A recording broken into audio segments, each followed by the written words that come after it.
My self Kapil Sharma, physics faculty, Pragya academy, Gangapur city. हम surface tension का आगे का पार्ट पढ़ते हैं और सरफेस टेंशन के आगे के पार्ट हमने उस दिन पढ़ा था क्या कि किसी भी लिक्विड सरफेस की वह प्रॉपर्टी जिसकी वजह से वो अपने आप को मिनिमम सरफेस एरिया का रखना चाहती है, क्या कहलाती है? Surface tension. क्लियर बात। तो मिनिमम सरफेस एरिया का रखना चाहती है, इसी वजह से जो वाटर ड्रॉपलेट्स होती है वो कैसी होती है? स्फेरिकल। अच्छा, इसमें एक और क्वेश्चन आपके दिमाग में आ सकता है कि सर क्या स्फेयर का सरफेस एरिया मिनिमम होता है? स्फेयर का भाई जो वाटर ड्रॉपलेट्स है वो स्फेरिकल होती है। क्यों? क्योंकि अपना सरफेस एरिया मिनिमम रखना चाहती है हाई स्टेबिलिटी के लिए। तो क्या दिमाग में दूसरी चीज ये भी तो आ सकती है ना कि क्या स्फेयर का सरफेस एरिया मिनिमम होता है? जी बिल्कुल।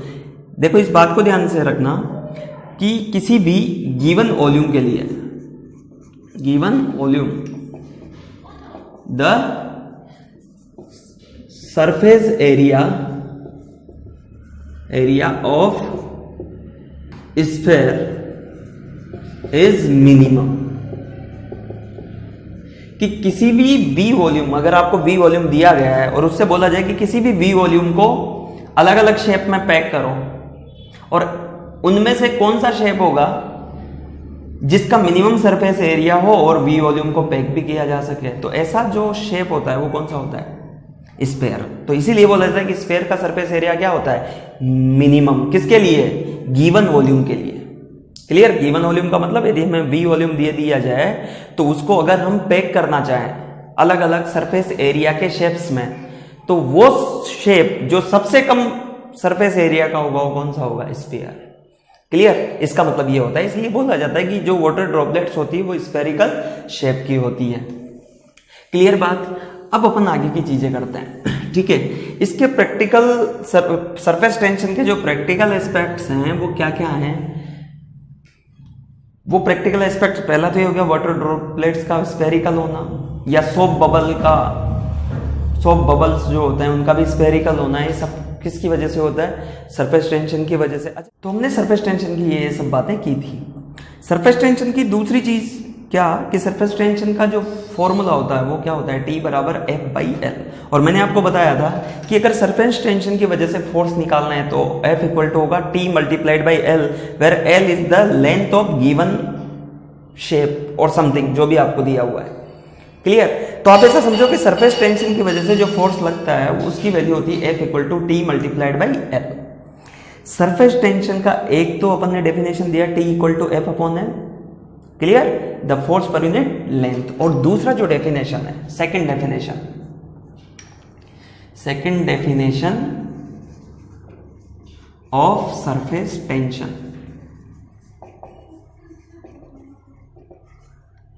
Second definition of surface tension. Clear? वो अपन देखते हैं। इसको एनर्जी से, सरफेस एनर्जी से रिलेट किया गया। वो क्या चीज है उसकी बात करने से पहले मैं आपको एक बात बता दूं कि जहां पे भी सोप फिल्म की बात आ जाए, अगर कहीं पे वर्ड आए कि सोप फिल्म या सोप बबल, तो अभी आप केवल इतना सा ध्यान रखो कि सोप फिल्म या सोप बबल इसकी दो सरफेसेस होती हैं। कितनी सरफेस? दो। क्यों होती है अपन उसका डिस्कशन करेंगे, लेकिन जब भी सोप फिल्म की बात आ जाए या सोप बबल की बात आ जाए तो उसमें कितनी सरफेसेस होंगी? दो। और वाटर बबल आ जाए या एयर बबल आ जाए, वाटर ड्रॉप आ जाए या एयर बबल आ जाए, तो उसमें कितनी सरफेसेस होंगी? एक। तो जहां पे सोप से रिलेटेड बात आ जाए उसमें कितनी फ्री सरफेस या कितनी सरफेसेस होंगी? दो। और जहां पे लिक्विड ड्रॉप की बात आ जाए या एयर बबल की बात आ जाए वहां पे कितनी सरफेस? एक। ये अब अपन अभी यहां पे बात कि आपने देखा होगा क्या कि मान लो आपने इस तरीके का एक वायर फ्रेम बनाया, इस तरीके का, और यहां पे ये एक स्लाइडर लगा दिया। स्लाइडर मतलब जो इधर उधर हो सके, जैसे मार्कर को यहां पे रख दिया सपोर्ट पे, जो इधर उधर खिसकाया जा सके। इसको आपने सोप सॉल्यूशन में डुबोया। सोप सॉल्यूशन मतलब समझते हो ना? आपने देखा हो तो बचपन में अपन मेले में से एक चीज लेके आते थे, सोप का घोल बना के, डिटर्जेंट का घोल बना के उसे उसमें डुबो के फूंक देते थे, तो क्या निकलते थे? Soap bubbles. तो हमने इसे उस सोप सॉल्यूशन में डुबोया, सोप सॉल्यूशन में डुबोगे तो यहाँ पे क्या बनेगी? Soap film. इस तरीके से क्या बनेगी? Soap film. और बेटा मान लो इसकी लेंथ है L। कितनी लेंथ है L, और ये लेंथ दे रखी है कितनी Y, ये लेंथ कितनी दे रखी है Y। अब ये वाला आप ऐसे समझना कि ये वाला जो स्लाइडर है इसके दोनों तरफ फिल्म बनी है, ये बात सुन लेना। सॉफ्ट फिल्म, जब भी बात आ जाए सॉफ्ट फिल्म की, तो उसमें कितनी सरफेसेस है 2, और ड्रॉप्स की बात आ जाए, लिक्विड ड्रॉप्स की, उसकी कितनी सरफेस 1। तो यहां पे दोनों तरफ बनी होगी, इसके दोनों तरफ, एक इधर और एक इधर, तो टोटल कितनी सरफेसेस बनी 2। तो अगर 2 सरफेसेस बनी तो इसका मतलब 2 सरफेसेस यदि बनी तो ए ऊपर वाली भी सरफेस टेंशन की वजह से फोर्स लगा रही होगी अलोंग दी सरफेस। भाई यहां पे फोर्स लग रहा होगा ना अलोंग दी सरफेस, कितना T इंटू एल, और नीचे से भी कितना लग रहा होगा T इंटू एल। तो इधर नेट फोर्स कितना लग रहा है 2TL, कितना 2TL। अगर मुझे इसे क्या करना है कि मुझे ये तो अभी इसमें कुछ ना कुछ एनर्जी होगी, तो इसकी एनर्जी मान लो, इसकी सरफेस एनर्जी U इनिशियल। अब मुझे अगर इसका एरिया, अच्छा अभी इसका एरिया कितना है Y into L, length into height, यही तो इसका एरिया होगा इसका, इस सरफेस का, और ये तो आगे की सरफेस है, AC पीछे की सरफेस होगी, तो टोटल एरिया कितना हो गया Y into L plus Y into L. पीछे वाले की भी तो ऐसी की ऐसी फिल्म है, ऐसी की ऐसी सरफेस है। अब आप यहाँ पे देखो ये इनिशियल, और मान लो कि फाइनली ये यहाँ पे था, हमने इसे खिसका के यहाँ पे लेके गए, तो मान लो ये y डिस्टेंस पे था और मैंने इसे x और खिसका दिया, क्लियर। और मुझे आगे अगर मुझे स्लोली खिसकाना है बिना एक्सेलरेट किए, तो जितना फोर्स पीछे है उतना ही तो फोर्स आगे लगाना पड़ेगा, कितना 2TL। तो आगे फोर्स भी मैं इतना ही लगाऊंगा, F जितना पीछे से लग रहा है। अब टोटल जो फिल्म हो गई, तो ये तो इनिशियल एरिया था और फाइनली मैंने इतना एरिया बढ़ा दिया, तो मान लो फाइनल एनर्जी हो गई U फाइनल और फाइनल एरिया हो गया A फाइनल। ये क्या था A इनिशियल। तो अगर मैं आपसे बोलूं कि चेंज इन सरफेस एनर्जी वो कितना है डेल्टा U, तो डेल्टा U इक्वल टू कितना U final minus U initial. ऐसे ही अगर मैं आपसे बोलूं क्या चीज बताओ, कि अगर मान लो आपसे पूछा जाए कि A final minus A initial, ये कितना होगा डेल्टा A। और देखो हमें तो आगे का एरिया कितना है Y इंटू एल, तो आगे कुल मिला के दोनों सरफेस का एरिया कितना होगा 2YL। फाइनल कितना होगा, इसको भी 2 से मल्टीप्लाई कर देंगे क्योंकि दो सरफेसेस हैं, एक आगे वाली और एक पीछे वाली। तो A फाइनल क्या लिखोगे 2 into Y plus x into L into L minus 2 into Y into L बराबर डेल्टा A। जब आप डेल्टा A के लिए सोल्व करोगे तो देखो क्या होगा 2YL plus 2XL minus 2YL, 2XL 2YL से 2YL कट गया, कितना बचा delta A। Delta A equal to आया कितना 2XL।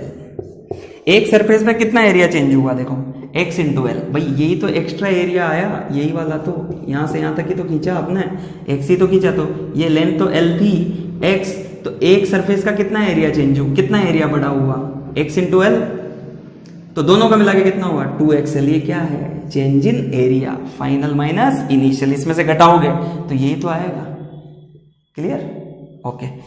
अब अपन जब यहां से देखें तो देखो कितना वर्क किया होगा, work done by external force कितना हुआ होगा F इंटू एक्स, क्योंकि x किसका है, what is this work, the work done by the external agent।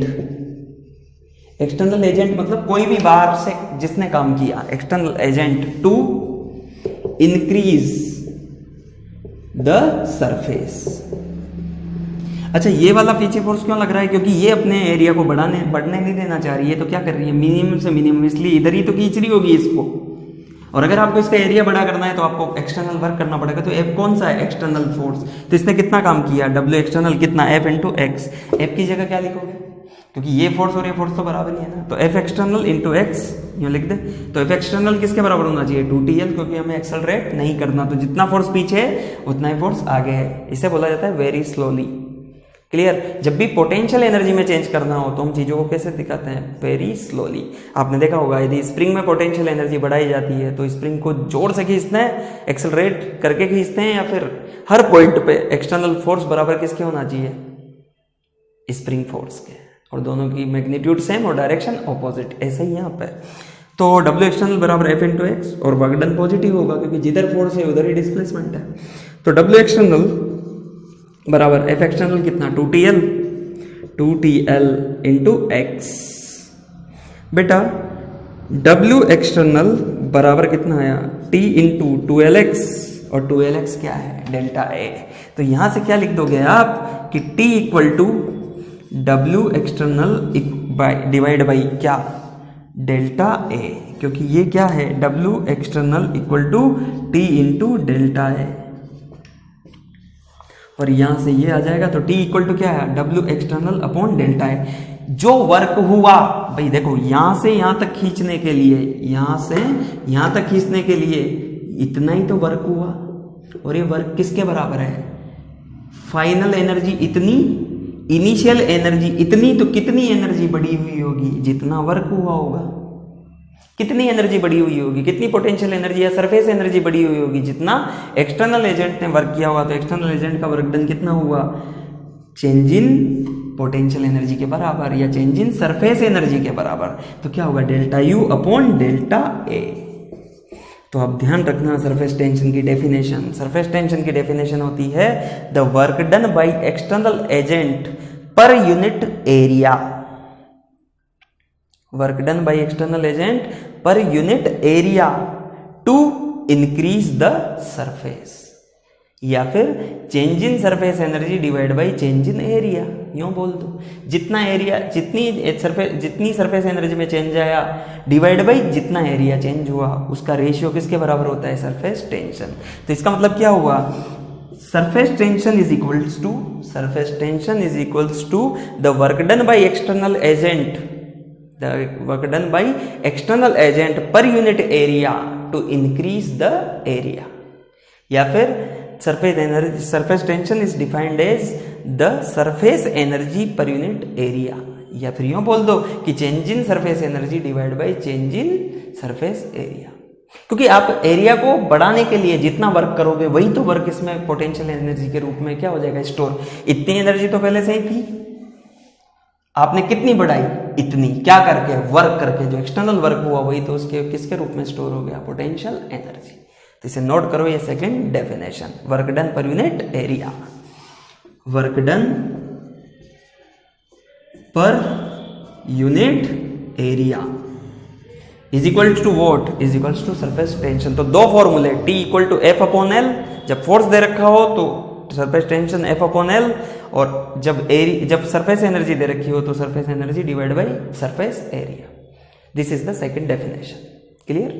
यहाँ पे दो फिल्म क्यों ली? दो सरफेसेस क्यों ली? एक आगे वाली, पीछे वाली, क्योंकि सॉफ्ट फिल्म की बात है। सॉफ्ट फिल्म दो सरफेस, सॉफ्ट बबल दो सरफेस, वाटर ड्रॉप एक सरफेस, एयर बबल एक सरफेस। जहाँ पे एयर वाटर बबल की बात आ जाए तो एक सरफेस, और जहाँ पे सॉफ्ट सॉल्यूशन वगैरह की बात आ जाए दो सरफेस में। रीजन भी बताऊंगा ऐसा क्यों होता है। क्लियर बात? नोट करो यहां तक। तो देखो, एयर बबल का मतलब होता है, this is air bubble. Air bubble मतलब अंदर क्या है? एयर, और ये लिक्विड सरफेस। ये कौन है? लिक्विड सरफेस, और बाहर भी कौन है? एयर। क्लियर बात? तो ये लिक्विड सरफेस है। तो यहां पे कितनी सरफेस होगी? One surface. इस एयर बबल की जगह अगर आपको वाटर ड्रॉप भी दे दी जाए, वाटर ड्रॉप, और वाटर ड्रॉप क्या होती है? अंदर क्या होता है? पानी, बाहर क्या होती है? एयर, और इसमें भी कितनी सरफेस होती है? One surface. दूसरी चीज, अगर आपको दे दिया जाए क्या? Soap bubble. सोप बबल यदि दे दी जाए बेटा, तो सोप बबल में सीधी सीधी गणित ये है, किसकी दो सरफेस होती है? देखो कैसे,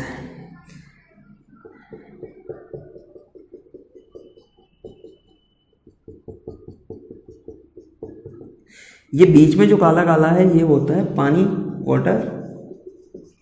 ये बार होती है सॉफ्ट सरफेस। अंदर ये भी क्या होती है, सॉफ्ट सरफेस। मतलब जो वाटर है वो इन दोनों सॉफ्ट सरफेसेस के बीच में सैंडविच की तरह रहता है।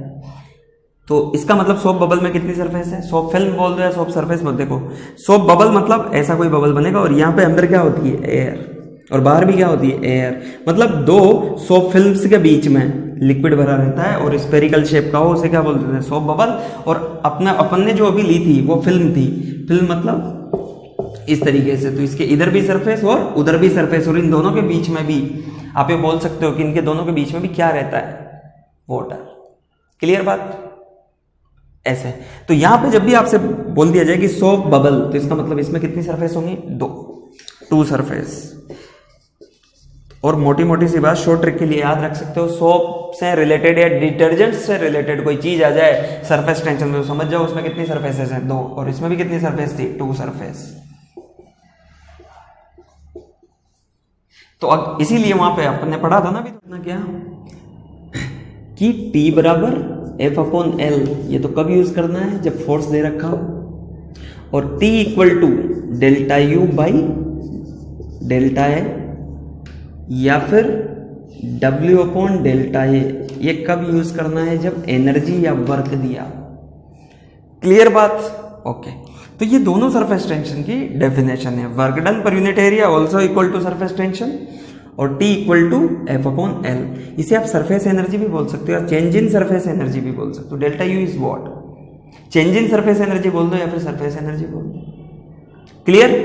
W जो वर्क हुआ वही तो सरफेस एनर्जी के रूप में स्टोर हो जाता है, ये बात अपन पहले भी कर चुके हैं कि जैसे आपको सरफेस को क्या करना है, एनलार्ज, तो आपको एक्सटर्नल वर्क करना पड़ेगा। वही एक्सटर्नल वर्क उस सरफेस में पोटेंशियल एनर्जी के रूप में, मतलब सरफेस एनर्जी के रूप में क्या हो जाता है, स्टोर। तो यहाँ पे 2 डेफिनेशंस हैं और ये दोनों डेफिनेशंस आपको याद होनी चाहिए कि T इक्वल टू F/L और T इक्वल टू डेल्टा U/डेल्टा ए। तो अच्छा, यहाँ से सरफेस टेंशन की एक और यूनिट, यहाँ पे तो क्या आती, न्यूटन पर मीटर, और यहाँ से एक और यूनिट क्या आ जाएगी, joule per metre square. Clear बात, ओके। अब एक बात और ध्यान रखो आप लोग कि आपसे बोला जाए, देखो इसमें सवाल किस किस तरीके से बनते हैं,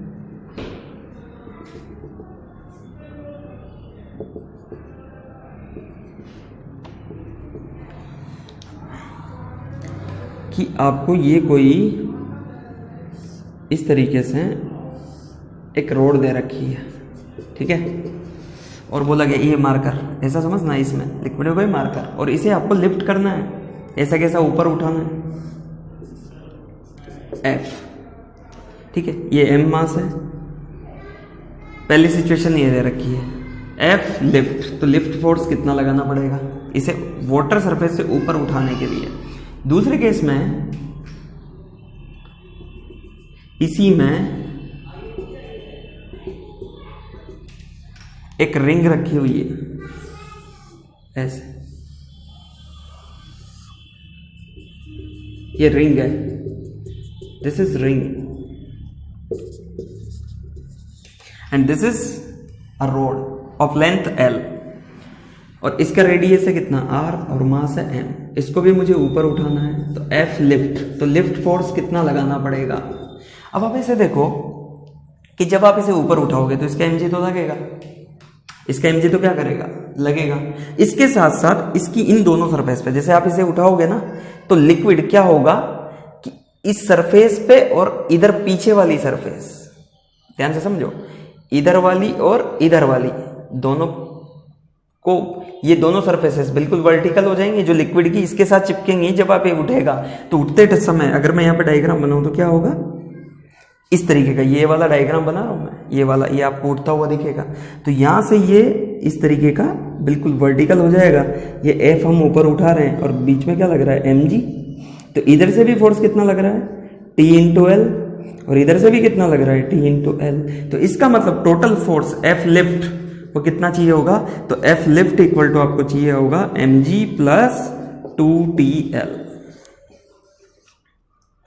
इसी तरीके से यहां पे देखो, ये भी जब आप उठाओगे तो इधर से भी और इधर से भी, और इन दोनों में ज्यादा डिफरेंस है ही नहीं, दोनों के रेडियस लगभग, भाई सेंटर से ये डिस्टेंस बोल दो या ये डिस्टेंस बोल दो, क्योंकि विड्थ लगभग क्या है, negligible.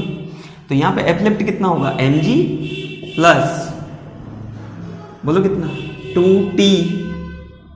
2t into 2πr।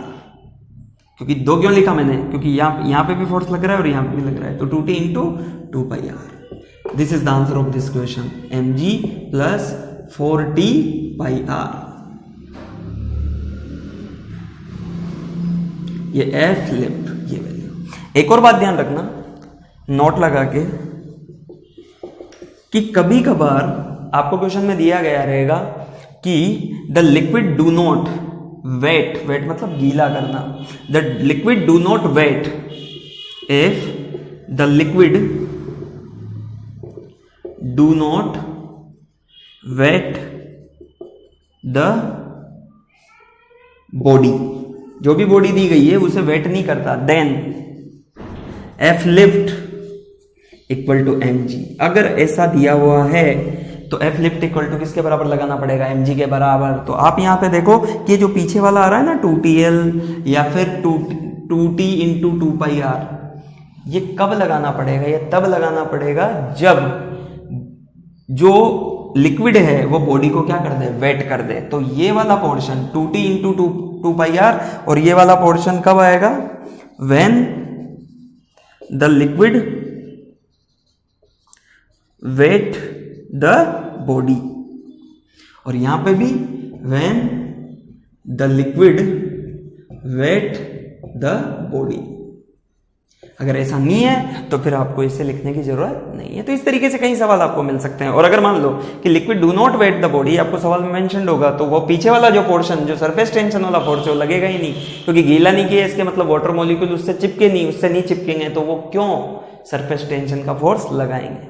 Clear बात। चलो अगला जो सेगमेंट है उसमें अपन करते हैं एक सवाल जो जेई में आया हुआ क्वेश्चन है। और जेई में आया हुआ क्वेश्चन है वो क्या था, ध्यान से सुनना आप उसे।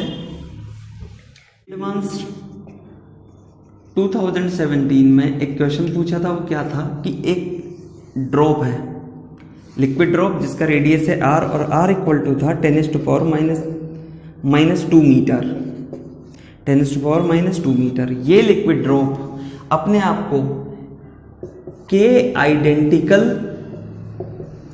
स्मॉल ड्रॉप्स में डिवाइड कर लेती है, ठीक है। और के आइडेंटिकल स्मॉल ड्रॉप्स में क्या कर लेती है, टूट जाती है, बड़ी ड्रॉप के आइडेंटिकल स्मॉल ड्रॉप्स बना लेती है। अब बोला गया कि के इक्वल टू कितना दे रखा था, 10⁻⁴, और यहां से जब इसमें के आइडेंटिकल स्मॉल ड्रॉप्स में टूटी, छोटी छोटी बूंदे बनी कितनी के, तो उसमें जो चेंज इन सरफेस एनर्जी आया वो डेल्टा यू आया 10⁻³ जूल। समझे बात को, सरफेस एनर्जी में चेंज कितना आया, delta U equal to 10⁻³ joule. Again दे रखा था T equal to 0.1/4 pi newton per metre. ये सरफेस टेंशन दे रखी थी। आपको कैलकुलेट करना है the value of alpha, find the value of alpha, ये सवाल था। फिर सवाल बता देता हूं। एक ड्रॉप है जिसका रेडियस r है, ये अपने आप को के आइडेंटिकल स्मॉल ड्रॉप्स में डिवाइड कर लेती है, जिसका रेडियस इनिशियल रेडियस है 10⁻⁻2 मीटर। सरफेस एनर्जी में कितना चेंज आया, 10⁻³ जूल, और k इक्वल टू 10⁻⁴। तो t इज इक्वल टू, यदि ये दे रखा हो तो find the value of alpha. देखो इसमें कुछ नहीं करना, जब ये बिग ड्रॉप कोलैप्स होकर और आइडेंटिकल ड्रॉप्स बनाती है तो इसका मतलब सरफेस एरिया बना होगा, बड़ा होगा। क्यों, क्योंकि देखो इसका जो सरफेस एरिया है तो वो तो केवल एक ही एरिया एक्सपोज्ड है, लेकिन इससे जब आप छोटी छोटी बूंदें बनाओगे तो इसके छोटे छोटे अंदर के सरफेसेस भी तो क्या होंगे, एक्सपोज होंगे। तो इसका मतलब ओवरऑल सरफेस क्या होगी, सरफेस एरिया क्या होगा, बड़ा होगा। अब सरफेस एरिया बड़ा होगा, इसका मतलब सरफेस एनर्जी ज्यादा हुई होगी। तो ये इनिशियल सरफेस एनर्जी और फाइनल सरफेस एनर्जी का डिफरेंस दे रखा है कितना, 10⁻³ जूल। हमें ये सब कुछ डेटा दिया हुआ था और सवाल सॉल्व करना था कि वैल्यू किसकी, अल्फा की कैलकुलेट करनी है। देखो इसमें है कुछ नहीं, हमें पता है बाय द डेफिनेशन कि अगर मान लो एक छोटी ड्रॉप की रेडियस स्मॉल r और ऐसी कितनी ड्रॉप्स है, k, तो k इंटू इसका वॉल्यूम बराबर इसका वॉल्यूम होना चाहिए। देखो कैसे, V large equal to K into V small, एक बूंद मल्टीप्लाइड बाई K, जो वॉल्यूम ये हुआ होगा वही तो ये वॉल्यूम है, क्योंकि वॉल्यूम तो कंजर्व रहेगा, इसी वॉल्यूम से तो ये बूंदे बनी। क्लियर, तो वॉल्यूम कंजर्वेशन यहाँ पे किया तो ये कितना हो जाएगा 4/3 pi R cube equal to K into 4/3 pi small R cube. Again इससे कैंसिल हो गया, R इक्वल टू K की पावर 1/3 R, यहां से स्मॉल r इक्वल टू कितना आया R अपॉन K की power 1/3। This is the very first step. Again हम यहाँ पे जब सवाल सोल्व करेंगे तो हमें पता है कि सरफेस टेंशन होता है change in surface energy upon change in area. Delta U कितना है, delta U is what, delta U कुछ नहीं है, it is change in surface energy, और वो कितना दे रखा है 10⁻⁶ divide by change in area, तो कितना होगा वो अपन बाद में देखेंगे। डेल्टा ए, तो 10⁻⁶ इक्वल टू कितना है T इंटू डेल्टा ए। अब देखो 10⁻⁶ इक्वल टू सरफेस टेंशन कितना दे रखा था 0.1 upon 4 pi delta A final minus A initial. A final क्या लिखोगे, के बूंदे हैं इंटू एक का surface area 4 pi R square, क्योंकि इसका जो सरफेस एरिया कितना है 4 पाई आर स्क्वायर, और 4/3 पाई आर क्यूब वो वॉल्यूम है। तो ऐसी कितनी ड्रॉप्स हैं, के माइनस इनिशियल सरफेस एरिया कितना 4 पाई आर स्क्वायर। अगेन हमें कैपिटल आर तो दे रखा है, कैपिटल आर कितना था 10⁻⁻² मीटर, ये -6 नहीं है। यहाँ पे आपको डेल्टा यू की वैल्यू कितनी दे रखी थी 10⁻³ जूल, तो यहाँ पे इसे रखो 10⁻3, यहाँ पे डेल्टा यू 10⁻³ है, तो ये -3, यहाँ पे भी कितना आ जाएगा -3। क्लियर, तो ये हो जाएगा आपका। अब इस r की जगह ये रख दें तो कितना आ जाएगा 10⁻⁻3, यहाँ से 4 पाई कॉमन ले लो, इस 4 पाई से कॉमन लेके कट जाएगा, तो कितना बचा 0.1 इंटू K इंटू R की जगह ये रखो तो कितना आ जाएगा R² अपॉन K की पावर 2/3, इसका भी स्क्वायर करोगे ना तो K की पावर 2/3 माइनस R², ये वैल्यू आई। अगेन मैं इसे रब कर रहा हूं, इसे मिटा रहा हूं। अब आप जब देखोगे तो यहां से क्या वैल्यू आ जाएगी, देखो इसे ऊपर ले जाओ तो ये पावर 1 है, तो 1 माइनस 2/3 कितना हो जाएगा 1/3, तो 10⁻³ इक्वल टू 0.1 इंटू K की power 1/3 into R² minus R²। जब आप देखो 10⁻³ यहां से R² कॉमन, तो 0.1 into R², K equal to क्या है, K इक्वल टू क्या है 10⁻⁴, तो K की जगह क्या रख दो 10⁻⁴, तो 10⁻⁴ रखोगे तो ये कितना हो जाएगा α/3, भाई 10⁻⁴ की पावर 1/3 -1, R² तो कॉमन आ गया, four -3 equal to 0.1 into R², 10⁻⁴ -1। Again R की जगह कितना आएगा 10⁻⁻², -2 का स्क्वायर -4, तो ये कितना हो गया 10⁻⁻³ बराबर 0.1 इंटू 10⁻⁻4, 10⁻⁴ -1। जब आप इसे सोल्व करोगे तो देखो यहाँ पे 0.1 को अगर इससे मल्टीप्लाई करोगे, इसे 0.1 को 1/10 भी तो लिख सकते हैं, 10 को इधर मल्टीप्लाई करोगे कितना होगा 10⁻², जब -4 और -2 अपॉन -4 करोगे तो कितना आ जाएगा 10⁻², तो मैं इसे यहाँ लिख रहा हूँ। अल्टीमेटली हमारे पास बचा 10⁻² इक्वल टू 10⁻⁴ -1। अगेन बेटा जब आप इसे लेके आओगे तो कितना आ जाएगा 10² कितना 100 प्लस 1 इक्वल टू 10⁻⁴। 100 प्लस 1 कितना आएगा 101। अगर हम अप्रोक्सीमेट लिखें तो 101 को क्या हम अप्रोक्सीमेटली 100 लिखें तो 100 इक्वल टू 10⁻⁴। यहाँ पे इसे 100 लिख दूं मैं, 101 को लगभग मैं 100 लिख सकता हूँ, तो यहाँ पे जब आप देखोगे तो कितना आ जाएगा, इसे क्या लिख सकते हैं 10 का स्क्वायर, 10 स्क्वायर अप्रोक्सीमेटली 10⁻⁴। दोनों सोल्व करोगे तो देखो यहाँ से कितना आ जाएगा α/3 इक्वल टू 2, α इज टू 6। ये approximate answer. This is the solution of this question. Clear, note करो इसे।